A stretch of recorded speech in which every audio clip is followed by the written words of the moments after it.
Today I'm going to teach you a really cool little improvisation exercise in the key of E flat. It's a good one if you're just starting out with improvisation, because it's quite good fun to play and you can get quite good at it quite quickly.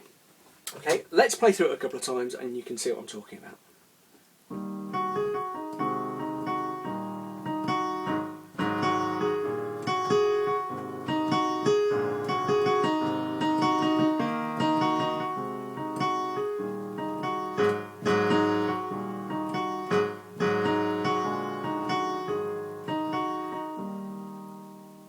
Okay, as I say, quite enjoyable to play, quite good fun to have a go at, but not particularly difficult. Let's have a look at what I'm doing in the right and left hands separately.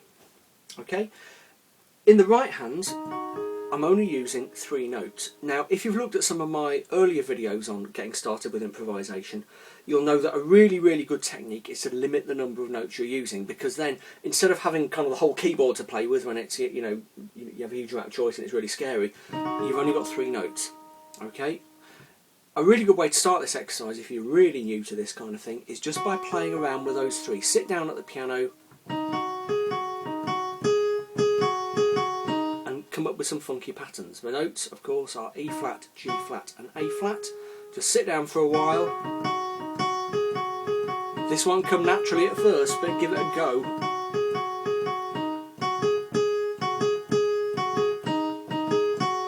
Okay, and just play around and get comfortable with those 3 notes. You don't have to go anywhere else with your right hand, just on those 3.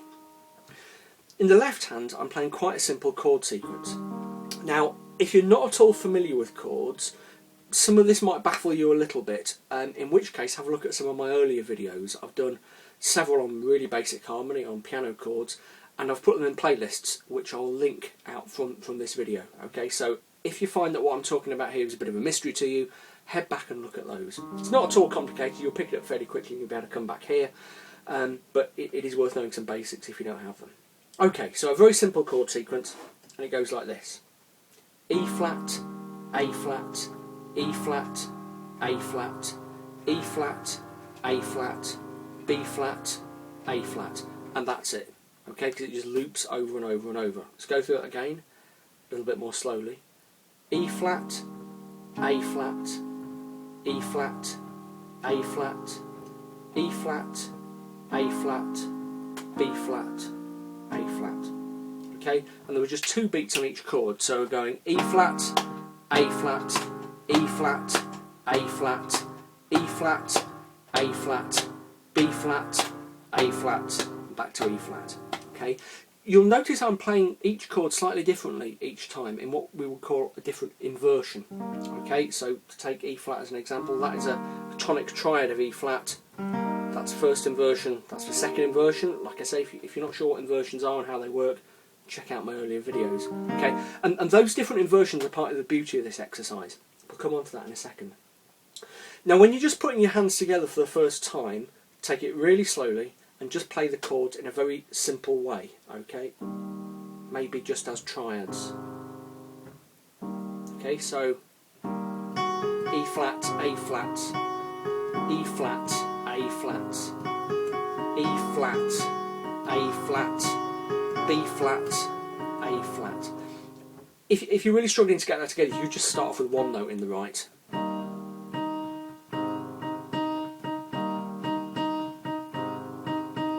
And build up to the... Okay.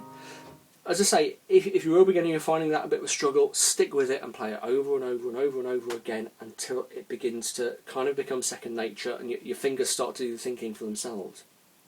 Okay, when you've got to that stage, we get to the really lovely bit of this exercise, which is where you challenge yourself to play every chord in a different inversion, okay? Like this.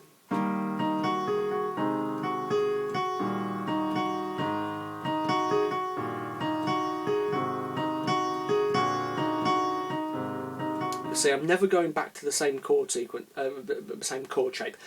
Every so often a chord shape will reappear, but I'm not playing identical chord shapes next to each other.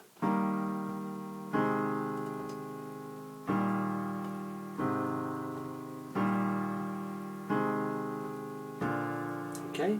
Instead, I'm having to use a bit of imagination to play them slightly differently. Okay? That's a good. The reason why that's valuable, basically, is because in any kind of improvisation, the hand that will always give you the most trouble is your left. People think, oh, right hand, all that flashy stuff, you know, it's really, how on earth do they do that? But in fact, the real problem is with the left hand, knowing what to do with your left. Playing those different inversions will really help you. So once you've got to this stage, you can make it a bit more fun still by extending the chords in the left hand. Okay? Again, if you're not sure about some of the terms I'm going to use, go back and look at my earlier videos. But you can use dominant sevenths, so you can play E flat followed by A flat 7, that's adding a G flat. You don't have to play all the notes in the chords. You notice I just played A flat and G flat.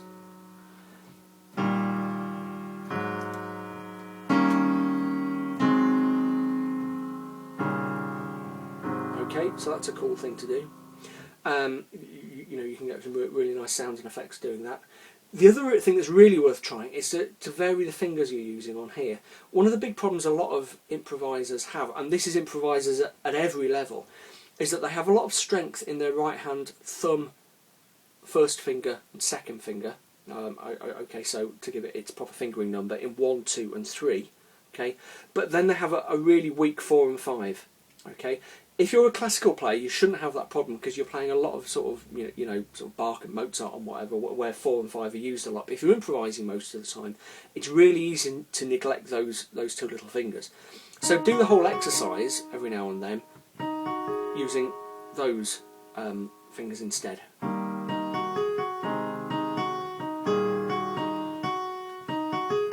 Okay, it's a little bit tricky at first, but it'll help you build up the strength. See, even I'm struggling with it. Okay, really good one to do. Other stuff you can do is vary the speed once you're confident.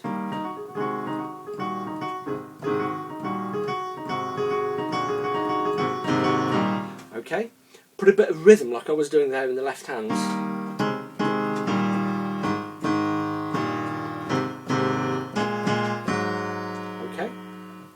And then finally, as you begin to spin out, you can start playing more notes in the right hand. Okay, in the right hand you can play pretty much any note that's in the scale of E flat major, okay, or in the blues scale of E flat major. Okay, so more or less anything. Play around. Probably the notes to avoid are the B natural, the E natural, and pretty much about it really. Maybe the F sometimes sounds a bit funny, but you know, play around, extend, maybe just try putting in a fourth one to start with.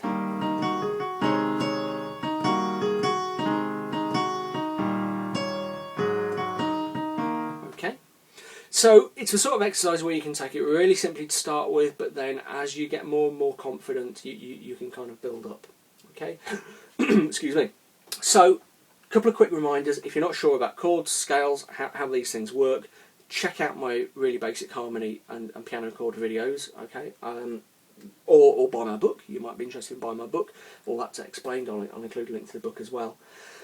But as ever, the secret with this kind of thing is to not just play it once and then try and move on to something a little bit more difficult, but to play it over and over and over and over again until your fingers are doing the thinking. Okay, if you're still sort of sort of grinding your teeth and thinking, oh, what's next, then you haven't practiced it enough. You've got to do it over and over and over again until it's second nature.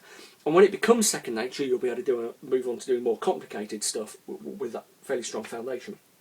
Okay, any questions or comments or suggestions, ideas, pleas for help, give me a shout, post a question in the comment thread. Always really happy to help people. Like I say, if you're interested in my book, How to Really Play the Piano, covers loads of stuff like this, including all the basic chords, if you're struggling with things like that.